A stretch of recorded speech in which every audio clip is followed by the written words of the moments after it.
Hello, Maverick traders. This is Rob Reinhold. It is so good to be back after being gone for a month. I'm joined by Mr. Ankit Sharma. Thank you, Ankit, so much for holding down the fort while I'm gone. Now, look, usually when I go on vacation, it seems to always be timed out when the market freaks out and the market has a big move. This time, these currency markets really didn't do much. And we got a nice move out of cryptocurrencies while I was gone. But for the most part, everything in Forex is just in a range except for the dollar. This week, we saw the equity markets sell off for the second straight week. We've now dropped below the 20-day moving average that we talked about last weekend. Now we're trading all the way down to the 50-day moving average. We are going to be closing right around this point of the 50-day moving average. Below the 50-day moving average is our signal to be more risk off. Above, risk on. At, boy, it's a coin toss. We have no idea where the market is. We'll take a look at all these charts in a little bit. The dollar continues to strengthen. As I said earlier, it's the only currency that's really trending anywhere at the moment. And we did get up to that 25K level in Bitcoin, and all the cryptos pulled back quite a bit. When we take a look at the economic news, we're starting to get a theme here about economic news. It seems like all the lagging indicators are actually very strong, while the leading indicators have been weakening. Now, we talk about leading indicators, we're talking about things like manufacturing. Now, if you take a look on Tuesday, we got manufacturing out of the UK was a little bit better than expected. Out of Canada, we got CPIs that were mixed. One was above, one was below. And then we get down into like the Aussie wage price index. That went down a little bit. Then we heard from the RBNZ. They raised rates as expected by 50 basis points. All of the central banks, except for the Bank of Japan, are raising rates currently. We then heard from the FOMC, the meeting minutes. They talked about how they do see a little bit of a slowing in inflation, but they are still going to be vigilant. And then on Friday, this was the big news, and I think this is what we really need to talk about going into next week. We got the core PCE price index. Now, this is the preferred inflation index that the Fed uses, and it came in hot. It came in hot at 0.6. That is a very hot number, and all of a sudden, a 50 basis point raise is back on the table in the next FOMC meeting. Ankit, what do you think about our trajectory of where we're going, where the Fed had basically said, hey, we're slowing down, we're going to be going to 25 basis point raises, and then we get this number, 0.6. It's a nasty number. What do you think the odds are for a 50 basis point hike in the next meeting? I think the odds are, again, increasing. There's two kind of things that are happening in the markets. I mean, if you really look back in just, a month or two ago, there was a big bet going on that the Fed actually will be cutting rates in the second half of the year. And if you really take a look at the projection, those traders are kind of building on the bet that the Fed will be actually cutting in the next second half of the year. So again, that's creating a demand for the US dollar because now, the outlook is changing. Now, secondly, there's an expectation that the Fed will continue to raise rates because the other indicators are looking very strong for another, just similar to last year, they're still pointing out to further rate hikes.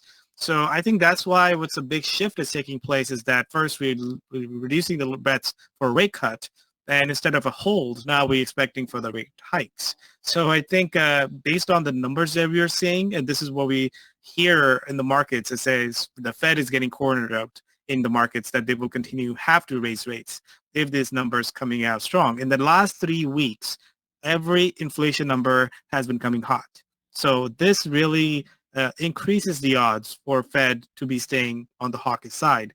And I think that's the momentum is really in the markets is for markets to raise rates, and then that's really weighing down the equities and helping the dollar. So it seems like that would be the case going into the next meeting, and maybe after that we'll have a better revised outlook. But yeah, this is more on the bullish side for the rate hikes. And you're exactly right, Ankit. The higher than expected inflation numbers have really caused two things here. Well, three things. And I shouldn't just say three things because everything's interconnected. It's caused equities to pull back. It's caused the dollar to go higher. And it's caused interest rates, the 10-year bond in the US, to go higher. This is exactly where we were last year when we had a bear market. These were the underlying conditions of the bear market. Strong dollar, rising US rates, falling US stock market. We are exactly in that same place. Now, we just had a massive rally off the bottom. And I'm going to go to this chart here. We had this massive rally in these markets. And when you take a look at the numbers here, so we're talking about 3,600 all the way up to 4,200. This is plus 600 points. This is about a 14 or 15% rally in markets. Now, look, we've seen these kind of rallies before. They've run. We've had these in the bear market over the last year. This one poked its head above the trend line. However, we're right back down now to where that trend line is. And you can see we are right in some really key areas. We're just sitting right in these areas where if we go any lower, I think all the people trading technically will look at these markets and say, hey, we're likely going to have another leg down in this bear market. That's, I think, where we are. I think the market is really on the edge of a cliff here. And if we do break down a little bit more, I think this last little rally comes apart. So this week we had a down market. Again, like I said, everything's interconnected. Dollar goes higher, bonds go higher, stocks go lower. We saw that across the board. Cryptos pulled back. They had a massive rally the week before, 12%, pulled back about 5%. Everything is pulling back. Everyone's getting a little bit scared here. If we take a look at what happened in Forex, I want you to look at two real things that happened. The dollar. The dollar went higher.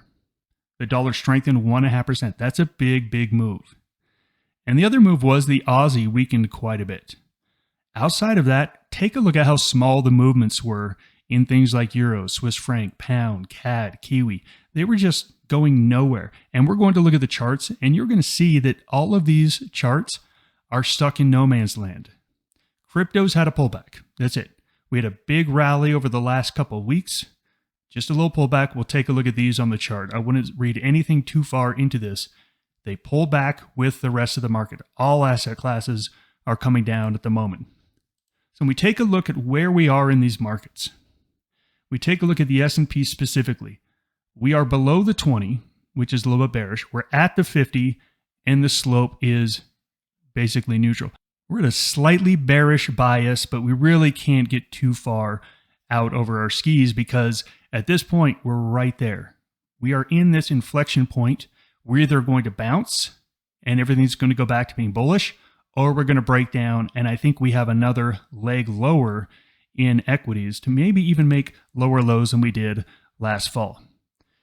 Here is the world index. Now, the world index broke out much earlier than the S&P, and we talked about this back in November, that it was leading. And you can see it's still up above. The S&P, remember, is back down to the trend line. This is still up above, so international equities are still performing better, but you can see they've got a lot of room that they could still fall. We are trading below the 50, below the 20, so everything is looking more bearish here on international equities as well. When we come over here to cryptos, and after basically going nowhere for about 7 months, we did get a breakout. We had a nice run. We had a pullback right to the support line, but we failed. We failed to break out higher. That is telling me that at best, we're in a sideways trend. At worst, that was a double top, and we're likely to go back down into this range. We'll have to see what happens, but for the short term right here, I would not want to be long cryptos. The best thing you can hope for is it comes back down and finds that support level and bounces off these levels. On the calendar this week, we've got a couple of important announcements. Let's first of all talk about the Bank of Japan. So we heard from the Bank of Japan this week. The new governor, Ueda, he came out and basically said, we're going to keep with easy money policies. And that is not what long yen traders want, because that's going to cause the yen to weaken a bit. We hear from him again on Monday. He's a new governor, so this is where the market's really going to be watching. This could cause the yen to move quite a bit. Canadian GDP on Tuesday, Aussie CPI also on Tuesday. I think these are going to be pretty big reports. I think the big report of this week is Wednesday. When you look at this calendar and you're thinking this is the first week of the month, we usually have a packed first week of every month. We usually have the U.S. employment report every Friday. Take a look at the schedule. It is not there. This month, for some reason, I actually did some research and couldn't find out why, it's going to be announced on March 10th. So this week is actually a pretty mellow week for first weeks of the month go. We do get ISM manufacturing on Wednesday and the services number on Friday. But as far as news reports, that's usually so packed in the first week of the month, we just don't have that this week. So when we take a look at this week and getting prepared for this week, we've got these equity markets at this level. Now look, when something comes down to support level and it doesn't have a good bounce, it's kind of telling you that it's not going to have a bounce. It's a little too early to say, all clear, let's go bearish, let's go risk off. It's too early to call that. But I think we can actually say that we've had this pullback and we've had a miserable bounce. It's been a very lousy bounce, which tells us the bullish case is actually more unlikely than it was just a week or two ago. But we can't go bearish yet. So really, we're sitting in this point where we're not clear on the direction of the overall markets. Not a lot of central bank movements, not a lot of economic reports. So this week is a week that I think you just have to be patient.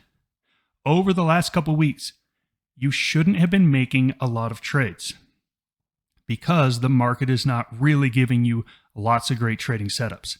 Things aren't breaking out. Things aren't running. Things are range bound. So unless you're a range bound trader, if you're a trend trader, you should be actually making a lot less trades than usual. And I think this week is another week to be making less trades than usual. We need to see the markets start to move. Here we have Bitcoin.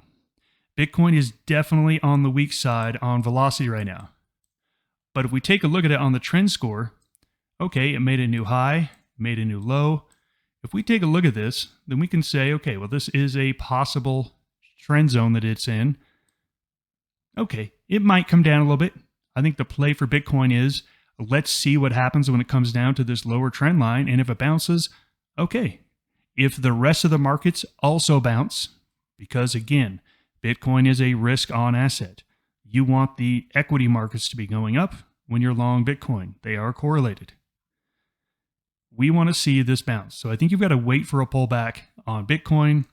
Bitcoin Cash, same thing. Waiting for this pullback to see where it actually lands. Again, we just have to wait and see on these cryptos. They're all at -3s at the moment. They're all heading lower short term. You can't short them, so we just have to wait here. Ethereum actually doesn't look as good as Bitcoin and Bitcoin Cash. We did not clearly make a new swing high. So on this one, I'm going to give Ethereum a 0. If I'm looking to buy cryptos, Ethereum is not on my list this time. Litecoin looks the worst. As you can see here, Litecoin is already back down to its last low. This is just not a good looking chart. So we've got Litecoin at a -1. So if you are looking to play cryptos right here, right now, don't touch them on the long side. Let them come down. If they put together a bounce and the equity markets put together a bounce, okay, you want to take a look at Bitcoin and Bitcoin Cash in the crypto markets. Coming over here to Forex, let's look at dollar. And let's look at dollar because it's really the only thing moving. So over here, we had a 2050 cross. We're saying, okay, we had a breakdown and we've been wanting to be short dollar this whole time. Well, we now have a confirmation that we have higher highs, higher lows. We have a 2050 moving average cross. So everything is saying, okay, buy dollar. Dollar long looks really good here. We'll take a look at some dollar longs here in just a second. But the big question is, what do we play it against? We take a look at the yen. Okay, the yen has broken this key support level. So we could take a look at yen at a -2. Right now, though, velocity just isn't going anywhere. And you can see here, we've got this little low base. So yen on a breakdown, I like quite a bit. Anka, what's your call on yen? I mean, I really like the yen here. I mean, just kind of going back to what we saw last year, it just seems like we're kind of getting the same story played all over again. Bullish bets going on the dollar, and the Bank of Japan continue to be on the easing cycle. So it seems like that is not changing. And we have seen the dollar yen. If you take a look at dollar yen last year, we were sitting at about 150 on the highs, and then we drop it down to almost 128. So from 128, now we've gone up to 136. So it's clear to me that the dollar yen that has been on this bear trend since November is turning around. So if that's the case, I actually do like pullbacks on dollar yen to go long into. And I think if we just take a look at moving averages and take a look at all these signals that we look at, we are getting nice bullish signals on all the dollar crosses. So if you take a look at dollar yen, turning out very nicely, reclaiming the 136. So I won't be surprised if the dollar stays strong and we don't see any change from the Bank of Japan. We might see the story play out like last year where, the biggest movement was happening in the dollar yen. And while, some of the other currencies were flat, the yen was moving on the downside and dollar was actually moving on the upside. Seems like that's the same story continue to play out right now. So I like this more on the upside going into next couple of weeks. And we will definitely take a look at dollar yen here in a second because that is my number one currency cross for the week. We come over here to Swiss franc. Swiss franc is range bound. So we're just a range bound. Whenever something's range bound, you can play it. So if you wanted to play it on a range-bound trade, you can see we've rallied back up to resistance. We've started to come down. I would have to be short, but it's not a great trade. Again, we want to find things that are great trades. This is not one of them. I say you just put the Swiss franc on hold and look for something else. Here's euro. Take a look at euro. Range-bound. Even a tighter range. I'm less interested in euro than I was in the Swiss franc. So I'm just going to skip these. Here we come to the pound. Same thing. Tight ranges. I'm just not interested in playing these as a trend trader. If I'm range bound, okay, maybe I can take a little bit of shots here or there, but I don't really like range bound trading. I like to be a trend trader. So for me, that's not really all that interesting for the pound. The CAD is starting to maybe look interesting. Now, the reason it's starting to look interesting is literally because the dollar is interesting. The dollar and the CAD are correlated. When the dollar strengthens, it pulls the CAD along with it. However, as you can see here, the dollar has been moving up here on its chart. You can see the CAD is underperforming it, which means I don't want to chase after CAD because if I'm doing that, I might as well just go buy dollar. Because the reason the CAD is starting to look a little bit stronger is because the dollar is looking strong. Just go buy the dollar if you're looking to make a long CAD trade. Coming over here to the Aussie. The Aussie is actually breaking down. Remember, we're looking for things that are breaking, either up or down. The only thing we've been able to really identify that's breaking down is dollar up, yen down, and here we have Aussie down. So Aussie is also one of the currencies I'm going to be looking at trading this week on the short side, -2 and -2. And then we come here to the Kiwi, and okay, the Kiwi is like a -1. It's possibly breaking down. You can see we had this sideways trend here. We've broken down below. We've rallied up to this. Kiwi is like third on my list. Third on my list is a short. And if it starts to weaken, it might jump to second or first. But it is starting the week off as my third favorite short. When we score everything up, when we take a look at the longer term trend scores, you can see that the only thing outside of the sideways area is Aussie and dollar. We will be taking a look at Aussie dollar shorts here in just a second. When we take a look at the shorter term velocity scores, we see the cryptos are weak at the moment. We'll just ignore those for a little bit. When we come into the velocity, again, we are left with Aussie and dollar. And we've got that yen at a -1, so we want a little bit more. So the yen at the very first of the week, I don't think is quite ready. I'm going to wait until that Bank of Japan speech on Tuesday. But I'm going to be really focused on Aussie dollar at the first part of the week. So let's take a look at Aussie dollar and we'll take a look at dollar yen. And outside of that, I don't think there's really anything else to look at. This is a week where you want to trade less, not more. Here we have Aussie dollar, and you can see that Aussie dollar has just had a breakdown. So we have broken down from 67.80 all the way down to 67.20. That's about a 1% move here in the last day. I'm not going to be looking to chase this move here. But what I want to do is I want to get ready for the next leg. So we're going to get one of two things. We either are going to get a bear rally that should take us back up to this 67.8 area. So I want to be looking and put an alert. Hey, once it gets up to about 67.70, maybe 67.65, I want to start watching this for a possible bear rally entry.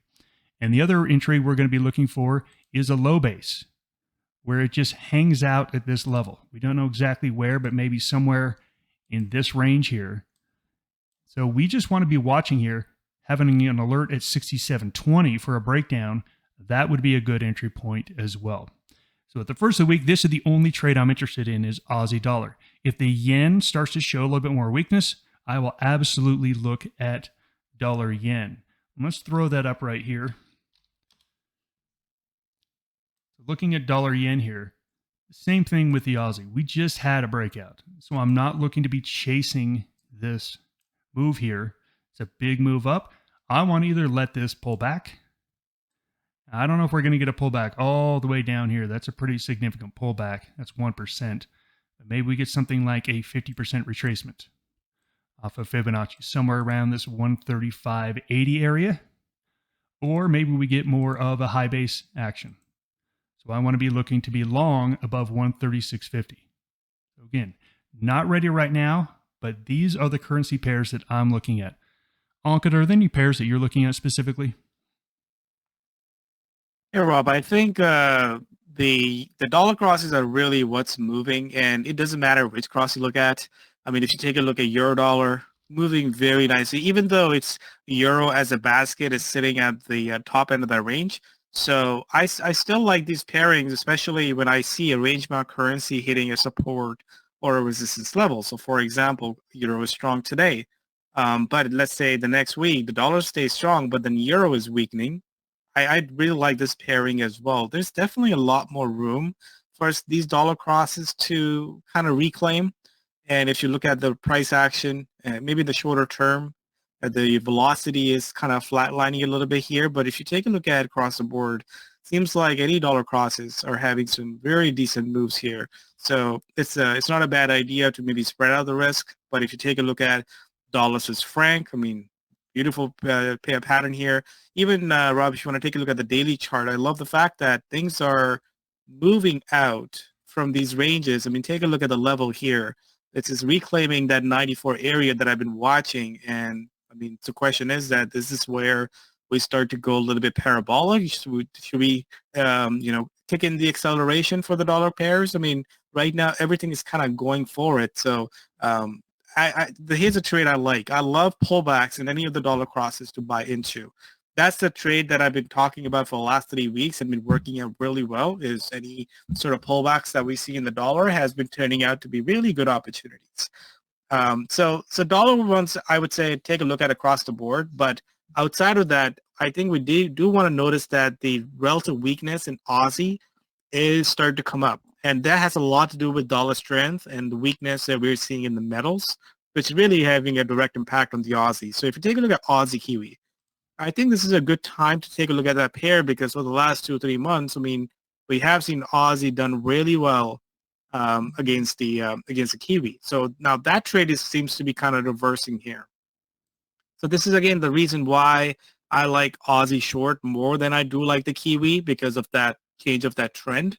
And if that continues, then we can still continue to focus on that. I think Aussie is a more weaker, so same thing. Any sort of rallies that I see in the Aussie, I think would be a great shorting opportunity. So when things go directional, I love these pullbacks or bear rallies to enter.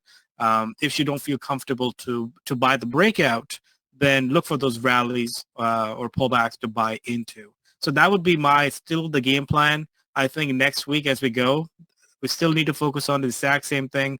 The dollar stays strong, and it seems like that's a trade that's working, and we need to be focusing on that. And like I said, all the dollar crosses, if you take a look at across the board, they all look good technically. It seems like there's a lot more room for those crosses to run as well. It's just a matter of timing and picking the right currency at the right time. So that's what I have, Rob. Back to you. I really like your call on the Aussie. Agree 100% on the week. Let's wrap this up here. We've got equities likely to remain bearish. We've had a pullback, and we've had a really strong rally over the last 6 weeks. Big question is it over? Bear market rallies typically last about 6 weeks and they go somewhere between 15 to 20%. And so if this is a bear market rally, it really fits within the textbook of that. We need a clear break of the 50-day moving average on the S&P before we really come out and say, okay, we're now more bearish. Now let's start to really lock into some of those trades. I think by next week, I think we'll probably have that call, but we'll have to wait and see what the actual market action is. So as always, focus on currencies in play. Right now, there's not a lot in play, so you should be trading less. Dollar's giving you opportunities, Aussie's giving you opportunities, and that's about it at the moment. We'll take a look this week and see if yen comes into play. Other than that, I think you want to be very selective on the trades you take this week. Remember, markets are cyclical. Sometimes they're great trading. Sometimes there's lots of opportunities, and sometimes there's not. Can you as a trader downshift your mental activity and say, oh, this week I'm going to be downshifting. I'm going to be doing less. I'm going to be watching less. I'm going to be engaged less. And then when the market volatility picks up, are you able to say, oh, I need to get more active? Things are looking really good here. That's a real big part of being a professional trader, is making sure that you're always mirroring the current market environment. Because if you just think you can sit down and click a button every time you sit down, you're not going to make any money at this. You really have to be trading when there's opportunity and not trading when there's not. That's a huge key to being profitable, and yet people never really think about it because they're always thinking about, oh, the chart's giving a signal. That's great. Charts give signals all the time, but is it the right moment? And that's why we talk a lot about energy at Maverick and try to measure that velocity to making sure we're only trading when the moves are happening. And when they're not happening, we're on the sidelines.